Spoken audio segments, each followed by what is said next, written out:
Hello student. आज का जो हमारा टॉपिक है, कल वाले वीडियो में हमने पढ़ाया था क्रिस्टलीय ठोसों का वर्गीकरण। तो क्रिस्टलीय ठोसों का वर्गीकरण वो किया गया था चार प्रकार से। सबसे पहले आणविक क्रिस्टलीय ठोस, सह संयोजक क्रिस्टलीय ठोस, आयनिक ठोस और धात्विक ठोस। इसके बारे में मैंने कल चर्चा की थी। और यहाँ पर जिन व्यक्तियों ने मेरा पहला वाला वीडियो नहीं देखा है, इससे पहले आप वीडियो देख सकते हैं, क्योंकि जो बेसिक चीज़ें हैं वो पहले वीडियो में हैं, जितनी भी हैं। तो आणविक ठोस के जो एग्जाम्पल हैं बेसिक से यहाँ पर दिया हुआ है। जल H2O जो सॉलिड रूप में होता है, जिसे बर्फ कहते हैं। CO2 ठोस रूप में होना चाहिए, बेंजीन होना चाहिए। इसके क्या है एग्जाम्पल हैं। सैद्धांतिक ठोस क्या होते हैं? ऐसे जो क्रिस्टल जो होते हैं, जो इनमें जो बनते हैं वो सहज संयोजक बंधों से बनते हैं। जैसे एग्जाम्पल में ग्रेफाइट, प्लास्टिक, हीरा और क्वार्टज। आयनिक ठोस वे होते हैं जो धनायनों और ऋणायनों से बनते हैं। जैसे NaCl है, KCl है। इसमें जो भी बनते हैं वो धनायन ऋणायन से बनते हैं, क्योंकि Na इलेक्ट्रॉन त्यागता है और Cl क्या होता है, इलेक्ट्रॉन ग्रहण करता है। ठीक है, एक हो जाएगा नमक NaNO3 हो जाएगा। ठीक है। धातु ठोस क्या होते हैं? धातु ठोस वे होते हैं जिनके जो अवयवी कण होते हैं वो धनायनों से क्या होते हैं, बहुत ज़्यादा प्रबल बल से क्या होते हैं, अट्रैक्ट होते हैं, यहाँ पर जुड़े होते हैं। यहाँ पर जो एग्जाम्पल दिए हुए Na परमाणु है, Cu है, Fe है, Pb है, जितनी भी धातु है वो सब इसके अंदर आ जाएंगी। आज हम जो पढ़ेंगे क्रिस्टलीय जालक के बारे में पढ़ेंगे।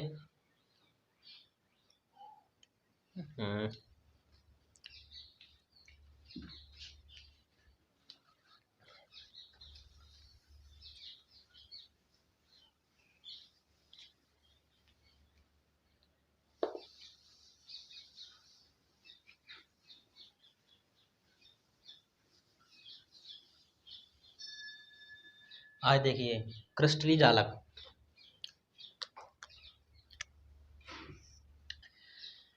क्रिस्टलीय जालक बोलते कैसे हैं? क्रिस्टलीय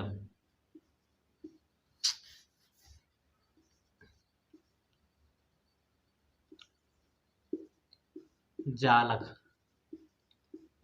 जानेंगे इनके बारे में। जालक क्या होते हैं? जैसे मान लीजिए जो मकड़ी होती है वो इस तरीके से क्या बनाती है, अपना जाल बनाती है। तो जाल बनाती है तो उसमें जो उसकी संरचनाएं होती हैं, उसके अंदर जो बुनने की जो तरीका होती है, ठीक है, वो पूरा जाल जैसा बनाती है आकृति के अंदर। उसे हम क्या कह सकते हैं, जाल कह सकते हैं। अब देखो, जो जाल होता है मकड़ी का, तो उसमें तो वो लार वार ठीक है, इस तरीके से वो बना सकती है। लेकिन जो क्रिस्टलीय ठोस होते हैं, अब ठोसों में ये चीज़ तो पाई नहीं जाएंगी। क्रिस्टलीय ठोसों में क्या पाए जाते हैं? अवयवी कण पाए जाते हैं। क्या पाए जाते हैं? अवयवी कण पाए जाते हैं। और मैंने बताया था कि अवयवी कण कितने होते हैं? 3 होते हैं। परमाणु हो सकता है, अणु और आयन। यानी कि जो परमाणु, अणु, आयन है, जो अवयवी कण है किसी ठोस में, त्रिविमीय त्रिविमीय क्या होते हैं, रूप में क्या होते हैं, सदे होते हैं या लगे होते हैं। तो परिभाषा क्या लगेगी? क्रिस्टलीय जालक वे जालक होते हैं जिनमें जो अवयवी कण होते हैं वो त्रिविमीय जालक के रूप में क्या होते हैं, बिछे होते हैं या लगे होते हैं या क्या होते हैं, उसमें उपस्थित होते हैं। तो उसकी परिभाषा द्वारा सुन लीजिए। क्रिस्टलीय जालक वे जालक होते हैं जिसमें उपस्थित अवयवी कण, कोष्ठक में लिख सकते हैं आप, परमाणु, अणु, आयन क्या होते हैं, त्रिविमीय त्रिविमीय में क्या होते हैं, उपस्थित होते हैं। अब समझिए त्रिविमीय का मतलब क्या है। त्रिविमीय त्रिविमीय का त्रि का मतलब होता है 3, विमीय का मतलब होता है विमा, यानी कि तीनों विमाओं में। और 3 विमाएं कौन कौन सी होती हैं? आपने ये तो पढ़ा होगा, एक्स अक्ष और ये वाई अक्ष और ये जेड अक्ष। इन तीनों अक्षों में क्या होते हैं, उपस्थित जो अवयवी कण होते हैं वो क्या होते हैं, व्यवस्थित रहते हैं किन में, क्रिस्टलीय ठोसों में। ठीक है। और क्रिस्टलीय कौन होते हैं? क्रिस्टलीय वे होते हैं जिनके जो अब उसमें उपस्थित परमाणु या अणु या आयन होते हैं, एक निश्चित ज्यामितीय आकार के होते हैं। इनकी जो संरचना जितनी भी उसके अंदर बनी होंगी वो क्या होंगी, एक निश्चित होंगी, सही क्रम से होंगी और सही तरीके से पाई जाएंगी। तो क्रिस्टलीय जालक का समय आया। क्रिस्टलीय जालक क्या होता है, इसमें उपस्थित या किसी ठोस में उपस्थित अवयवी कण परमाणु अणु आयन क्या होते हैं, कि सही क्रम या त्रिविमीय, ठीक है, के रूप में क्या होते हैं, उसमें उपस्थित होते हैं, क्रिस्टलीय जालक कहलाते हैं। अब पढ़ेंगे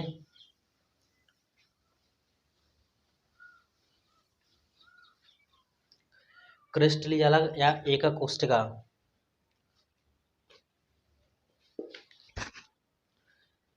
क्रिस्टलीय जालक या एकक कोशिका।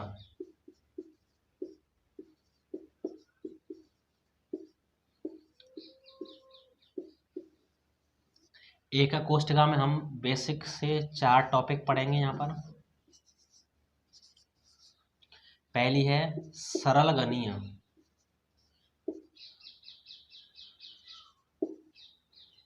सरल गणीय एकक कोशिका।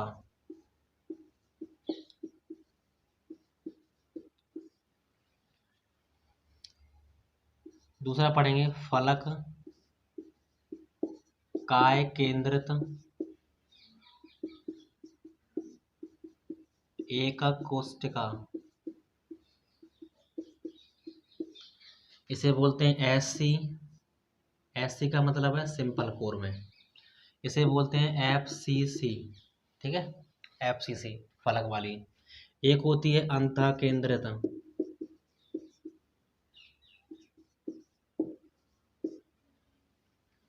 अंतः केंद्रित एकक कोशिका, इसे बोलते हैं बीसीसी, ठीक है। और लास्ट में होती है तुम्हारी ईसीसी, ठीक है, जो तुम्हारी समांतर भुजाओं पर होती है। अब इनके बारे में पढ़ेंगे वास्तव में ये कोशिका है क्या, ठीक है। एकक कोशिका यानी कि जो क्रिस्टलीय जालकों में इनके जो अवयवी कण होते हैं वो किस रूप में पाए जाते हैं, कहाँ कहाँ कण व्यवस्थित होंगे तो उसे हम क्या बोलेंगे, ये सब चीज़ें। अब देखो एक पहले जानिए सरल गणीय। सरल गणीय की कोशिका क्या होती है, इन्हें पढ़ेंगे बाद में, ठीक है। पहले इसके बारे में सब चीज़ जान लेते हैं।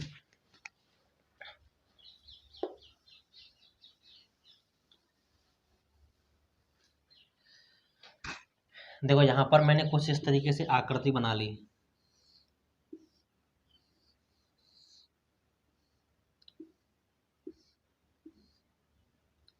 तो सरल गणीय के लिए हम परिभाषा हम किस तरीके से बना सकते हैं ताकि पेपर में हम आसानी से लिख सकें।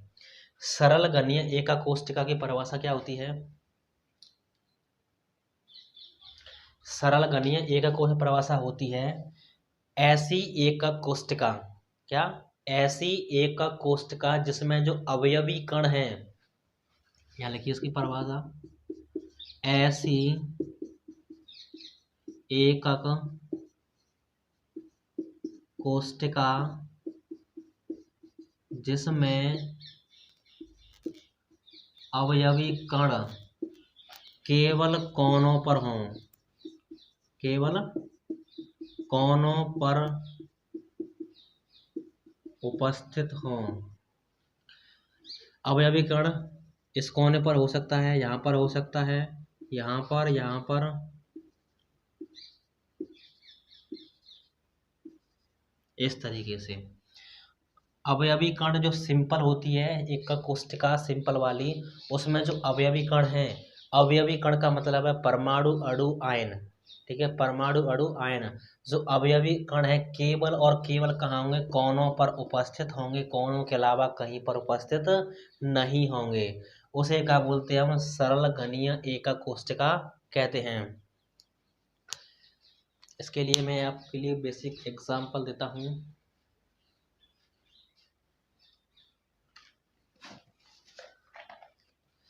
देखो मान लीजिए कोई डिब्बा है फोन का, ठीक है, इस तरीके से।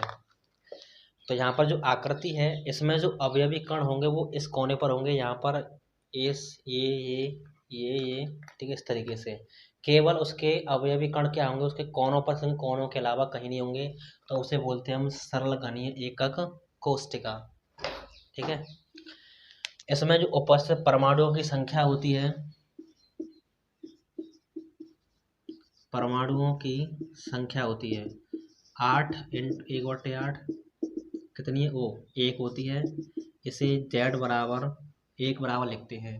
ये न्यूमेरिकल में बताया जाएगा कि जब सिंपल की बात की जाएगी तो z का मान 1 लिया जाएगा, जब BCC का मान होगा तो 2 लिया जाएगा, उसके लिए 4 लिया जाएगा। इस तरीके से क्वेश्चन हवाला हम सिद्ध कराएं। ठीक है। तो यहाँ पर समझ में आया। सरल घनीय की कोष्ठा क्या होती है, जिसमें जो अवयवी कण होते हैं वो केवल कोनों पर होते हैं, कोनों के अलावा कहीं पर नहीं पाए जाते। क्या कहलाती है, सिंपल। अब इसके लिए हम एक इसके त्रिज्या के लिए फॉर्मूला बेस करेंगे सिद्ध, फिर इसकी संकुचन क्षमता सिद्ध करेंगे। ठीक है, संकुलन क्षमता। तो देखो, मान लीजिए यहाँ पर मैं इस भुजा पर ले लूँ, तो यहाँ पर इस तरीके से मान लिया मैंने, और यहाँ पर इस तरीके से।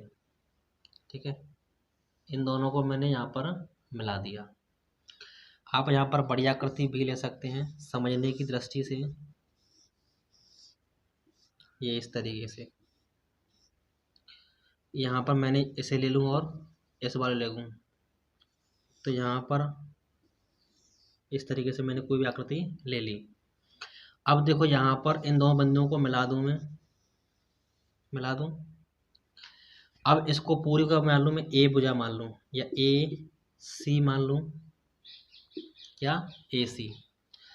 अब AC भुजा की लंबाई मान लूँ मैं A, क्या मान लूँ मैं, AC बराबर भुजा A हो गई। अब देखो इस वाले वृत्त के लिए यहाँ तक रेडियस आ रही है, और इस वाले वृत्त के लिए ये वाली रेडियस आ रही है। ये बाहर की रेडियस तो आ नहीं रही है भाई, ये तो मात्र आपका देखो पदार्थ जो है वो इतने एरिया में है, इतना तो नहीं है। तो जो अंदर वाला है उतनी ही रेडियस लेंगे। तो यहाँ की रेडियस ये हो गई, यहाँ की रेडियस ये हो गई, तो R ये हो गई और R ये, तो टोटल AC क्या हो जाएगी, 2R हो जाएगी। दोनों इसके बराबर है, तो A बराबर क्या हो जाएगा, 2R। तो R बराबर क्या हो जाएगा, A/2। ठीक है। यानी जब सरल घनीय एकक कोष्ठिका की बात की जाएगी तो उसके त्रिज्या के लिए फॉर्मूला लगेगा भुजा/2। यानी जो भुजा दी होगी उसमें केवल आपको 2 से डिवाइड कर देना है, आपको आंसर निकल के आ जाएगा यहाँ पर। क्लियर है। अब इसके लिए क्या करना है, हमें संकुलन क्षमता के लिए क्या करना है, आपको फॉर्मूला प्रूफ करना है। चलो उसे बाद में कराएंगे। ठीक है, संकुलन क्षमता के सूत्र को, क्योंकि पहले हमें संकुलन क्षमता आपको बतानी पड़ेगी वो क्या होती है। जब तक वो नहीं है तब तक कुछ भी नहीं है। तो सरल घनी आपको समझ में आई। अब चलते हैं सेकंड कौन थी, फलक।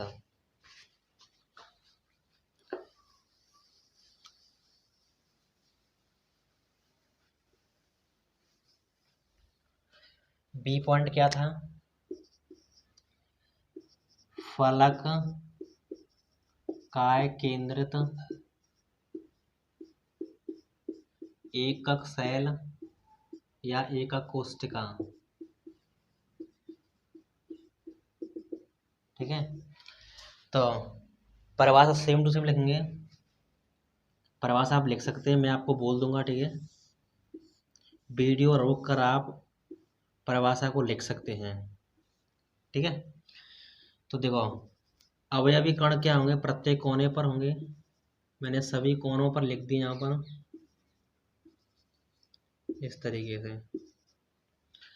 तो फलक इसे बोलते हैं FCC।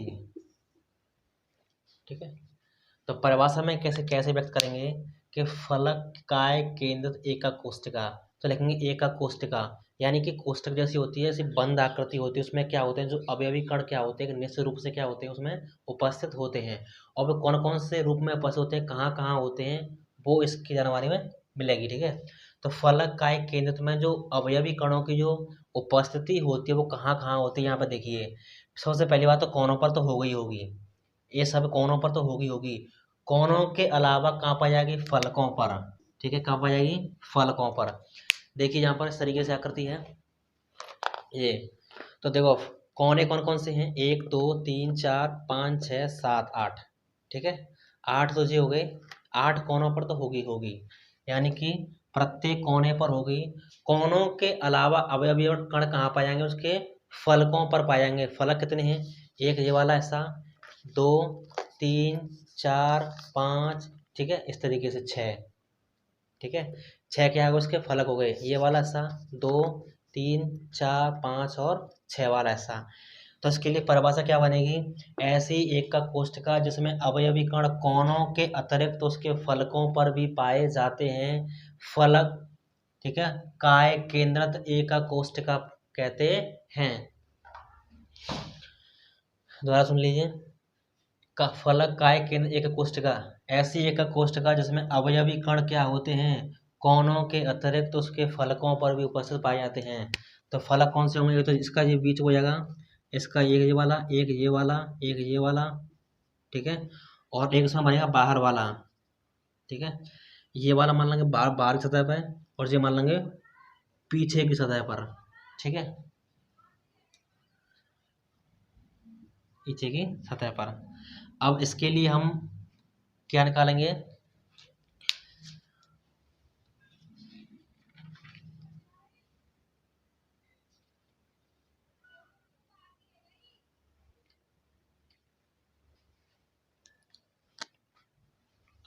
तो देखो, पहले निकालेंगे इसमें परमाणुओं की संख्या, परमाणु की संख्या बराबर 8, तो उसके कोने हो गए इंटू 1/8 प्लस इसकी फलक कितने हैं बताया मैंने? 6 होते हैं, तो 6 इंटू हाफ, ठीक है। तो 8 एक बार कट गया, ये 2 से 3, तो 3 और 1 4, यानी कि FCC के लिए हम जेड गुणक कितने लेंगे? हम 4 लेंगे न्यूमेरिकल में। इसके लिए एक परिभाषा सूत्र का आएगा, जहाँ पर त्रिज्या के लिए और जेड उसके लिए मान पूछे जाते हैं, वो बात की बात है। फिलहाल के लिए आपको इतना ध्यान रखना है बस कि FCC के लिए जेड का मान आपको क्या लेना है? 4 लेना है। अब चलते हैं किसकी ओर? हाँ, इसके लिए त्रिज्या के लिए सूत्र स्टार्ट कर देते हैं पहले। अब देखो, मान लीजिए कोई भी एक कोर ले लें, इसको ले लीजिए, इस वाले एक फलक को ले लीजिए, ऊपर वाले फलक को, ये ऊपर वाले इससे वो इसको ले लीजिए। तो इसके कारण की रेंज क्या होगी? ये होगी। इसके कारण क्या होगी? इसकी इस तरीके से, और ये क्या होगी? इस तरीके से, 3 गोले बन जाएंगे। तो देखो, यह मान लो मैं ए, इसको मिला दिए इस तरीके से, इसे मान लूँगा सी, और इसे मान लूँगा बी, ठीक है। तो देखो, इस एक कोष्ठका के बाहर जो है उसे नहीं लेना है, यानी इसको मिटा देना है, इसे भी आपको नहीं लेना है। तो देखो, इसकी दूरी AC की दूरी क्या होगी? R तो हो जाएगी ये वाली, और R हो जाएगी ये वाली, इसकी त्रिज्या 2R हो गया। और इसमें गोला पूरा बनना बीच वाले में, तो R इसकी और R इसकी, तो कितना हो जाएगा? 2R। तो टोटल AC का कितना होगा? 4 हो जाएगा। समीकरण फर्स्ट हो जाएगा। अब देखो, इसके लिए हम एक समकोण, तो देखो ये ले लें, ये वाला ऐसा एक क्या बन रहा है? समकोण त्रिभुज। समकोण क्या होगा? ABC हो जाएगा। अब देखो, यहाँ पर इस चीज़ से समझते हैं, ठीक है। मैंने मान ली ये वाली फलक ले ली, ये वाली सतह, ठीक है, ये वाला।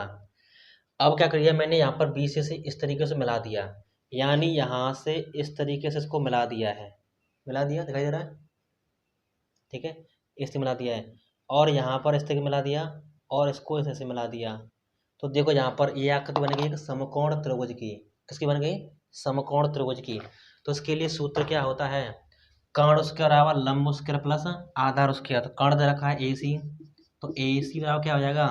लंब क्या हो जाएगा? AB मान लियो, या फिर BC मान लेना, वर्गमूल ले लो, तो ये हो जाएगा AB का स्क्वायर प्लस BC का स्क्वायर, ठीक है। ये भी इसकी भुजा है, भुजा का मानते हैं A मानते हैं, तो ये हो जाएगा A स्क्वायर। ये BC भुजा, ये भी भुजा है, तो इसे भी मान लेंगे A स्क्वायर। तो AC बराबर हो जाएगा अनुड में A और A क्या हो जाएगा? 2A स्क्वायर हो जाएगा। यहाँ पर देख लीजिए, A बराबर A बार आ जाएगा, तो A√2 हो जाएगा। समीकरण सेकंड। समीकरण देखो, फर्स्ट की AC ये है, 4R के बराबर है, यहाँ पर इसके बराबर है, दोनों को बराबर रख दें, तो यहाँ पर हो जाएगा 4R बराबर A√2। R 4 दे देगी भाग, तो ये हो जाएगा √2/4a। तो जब भी एफसीसी की बात की जाएगी, एफसीसी के अंदर कोई भी क्वेश्चन पूछा जाएगा तो आपको त्रिज्या के लिए लगाना है r बराबर √2/4a, यानी भुजा लगाना है। ठीक है, अगर एफसीसी के लिए कोई भी क्वेश्चन दिया है और उसमें उसकी भुजा दी है, उसकी त्रिज्या पूछी है, तो भुजा की जगह पे यहाँ पर रख देना है √2/4 लगा देना है, आपको त्रिज्या आसानी से निकल के आ जाएगी। यहाँ तक क्लियर है। अब चलते हैं किसकी ओर, बीसीसी की ओर।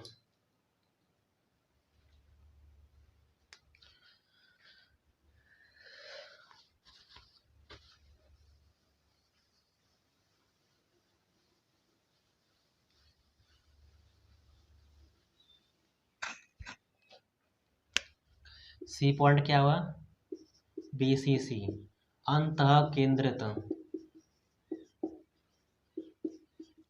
अंतः केंद्रित एका कोष्टिका, अंतः केंद्रित एकक कोष्टिका। ठीक है, अब देखो अंतः केंद्रित मतलब कहाँ पाया जाएगा, केंद्र पर भी पाया जाएगा। तो इस तरीके से वही सेम टू सेम घिसा पटा है, बना लीजिए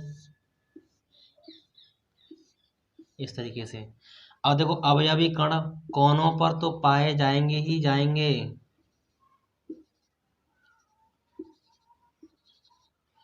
अवयवी कण कोनों पर तो पाए जाएंगे जाएंगे, इसके अलावा अवयवी कण उसके केंद्र में भी पाए जाएंगे। जैसे यहाँ पर देख लीजिए, ये वाला है इस तरीके से, हर एक 8 कोने पर भी अवयवी कण पाए जाएंगे। इसके अलावा जो ये वाला फलक नहीं, इसके जस्ट बीच का जो पॉइंट होगा वहां पर भी क्या पाए जाएंगे, अवयवी कण पाए जाएंगे। यानी कोनों के अतिरिक्त उसके बिल्कुल बीचा बीच सेंटर पे क्या पाए जाएंगे, अवयवी कण पाए जाएंगे। तो यहाँ पर बीचा बीच सेंटर में मैं क्या मान लूँ, यहाँ मान लूँ मैं। ठीक है, बीचा बीच सेंटर में ना जी इस फलक पर है, ना जी इसके इस फलक पर है, ना ही जी इस फलक पर है, जस्ट इसके भीतर है। ठीक है, तो यहाँ पर तो परिभाषा क्या हुई, अंतः केंद्रित एका कोष्टिका की, ऐसी एका कोष्टिका जिसमें अवयवी कण कोनों के अतिरिक्त उसके केंद्र में भी पाए जाते हैं, क्या कहलाती है, अंतः केंद्रित एका कोष्टिका कहलाती है। अब इसके लिए हम सूत्र देखिए, मान लियो एकदम सीधा ले लीजिए, केंद्र से होती हुई, देखो मान लो बिंदु मैंने यहाँ मान लिया इस तरीके से, यहाँ पर मान लिया इस तरीके से बिंदु, तो एक बिंदु इस कोने पर होगा, एक बिंदु इस कोने होगा, तो यहाँ पर ऐसे गोला बन जाएगा आधा, यहाँ पर बनेगा पूरा और यहाँ पर बनेगा आधा। ठीक है, तो देखो आर तो इसकी दूरी हो जाएगी, आर दूरी इसकी आर दूरी हो जाएगी, 2r हो जाएगी, और आर इसकी, तो टोटल दूरी कितनी हो जाएगी, आर आर 2r और 2r कितनी 4r हो जाएगी। ठीक है,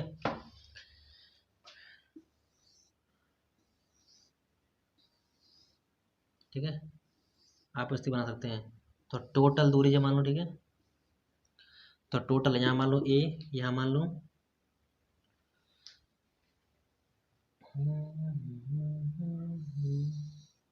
ठीक है, यहाँ मान लो c, यहाँ मान लो मैंने d मान लिया। ठीक है, तो टोटल AD की लंबाई कितनी होगी, AD लंबाई होगी RJ 2RJ RJ, यानी R plus 2R plus R, तो AD बराबर क्या हो जाएगा, 4R हो जाएगा, समीकरण फर्स्ट हो जाएगा। अब इस वाले ट्रायंगल ले लें हम इस तरीके से आकृति में, त्रिभुज ADC में, त्रिभुज ADC से ले लें। ठीक है, क्या होता है, कर्ण स्क्वायर बराबर लंब स्क्वायर प्लस आधार स्क्वायर, तो कर्ण दे रखा है AD को बराबर कर देंगे, बराबर आ जाएगा AC square plus CD square, वर्गमूल ले लीजिए, तो अंडर में क्या हो जाएगा, AC square plus CD square, तो AD बराबर हो जाएगा AC। इसके लिए हवाल मैंने शुद्ध किया है, मैंने AC के लिए क्या होता है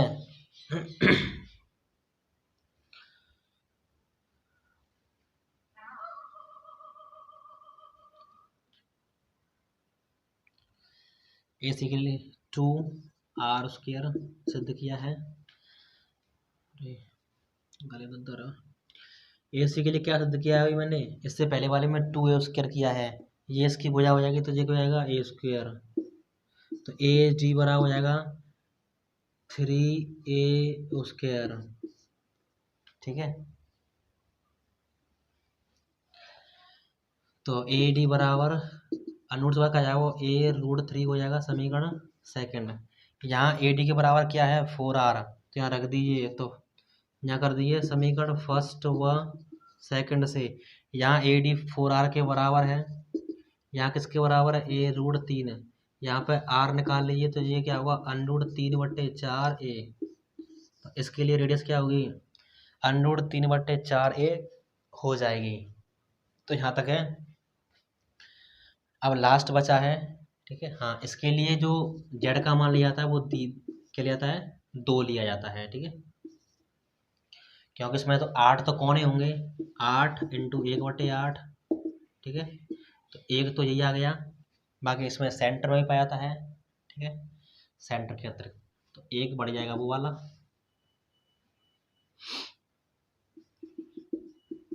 तो एक और एक कितने होते हैं टोटल 2 होते हैं, यानी इसके लिए हम जेड का मान कितने लेंगे हम 2 लेंगे। ठीक है, तो आपका फॉर्मूला प्रूफ हुआ। अब लास्ट बचा है ECC, उसके बाद पढ़ेंगे नेक्स्ट वीडियो में। ठीक है, आज के लिए काफ़ी हो चुका है।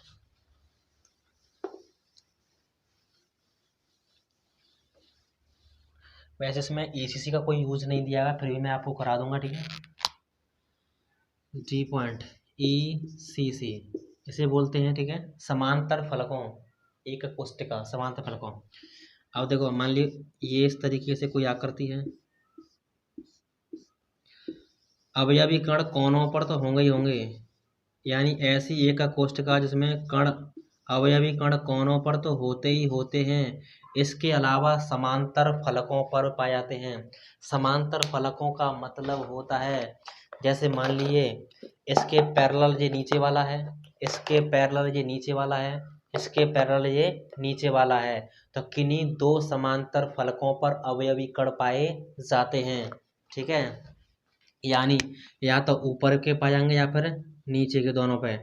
अगर इन्हें आप नहीं लिखना चाहें तो एक यहाँ हो जाएगा और एक यहाँ हो जाएगा, तो इसे बोलते हैं हम ECC, यानी ऐसी एक कोष्टिका जिसमें अवयवी कण कोनों के अतिरिक्त उसके समान किन्हीं 2 समांतर फलकों पर पाए जाते हैं, ECC कहलाती है। क्या कहलाती है समांतर फलकों की एक कोष्टिका कहलाती है। तो वीडियो आपको बताइए कैसा लगा, अच्छा लगा तो वीडियो को लाइक करना और शेयर करना, चैनल को सब्सक्राइब कर देना। मिलते हैं नेक्स्ट वीडियो में, ज़्यादा बड़ा टॉपिक बचा नहीं है। अब नेक्स्ट वीडियो में पढ़ेंगे संकुलन क्षमता क्या होती है, वो पूछी जाती है, कौन के कितने % होती है, उसके बाद करेंगे हम न्यूमेरिकल। तो मुझे लगता है 2 शायद वीडियो में ये चैप्टर पूरा कंप्लीट हो जाएगा। फिर पढ़ेंगे सॉल्यूशन वाले को, बहुत ज़्यादा इंपॉर्टेंट पार्ट है सॉल्यूशन बिलियन वाला। ठीक है, ऐसे धीरे धीरे करेंगे हम, पूरी केमिस्ट्री फर्स्ट केमिस्ट्री कर लेंगे, धीरे धीरे खत्म कर लेंगे। ठीक है, तो चलो मिलते हैं नेक्स्ट वीडियो में।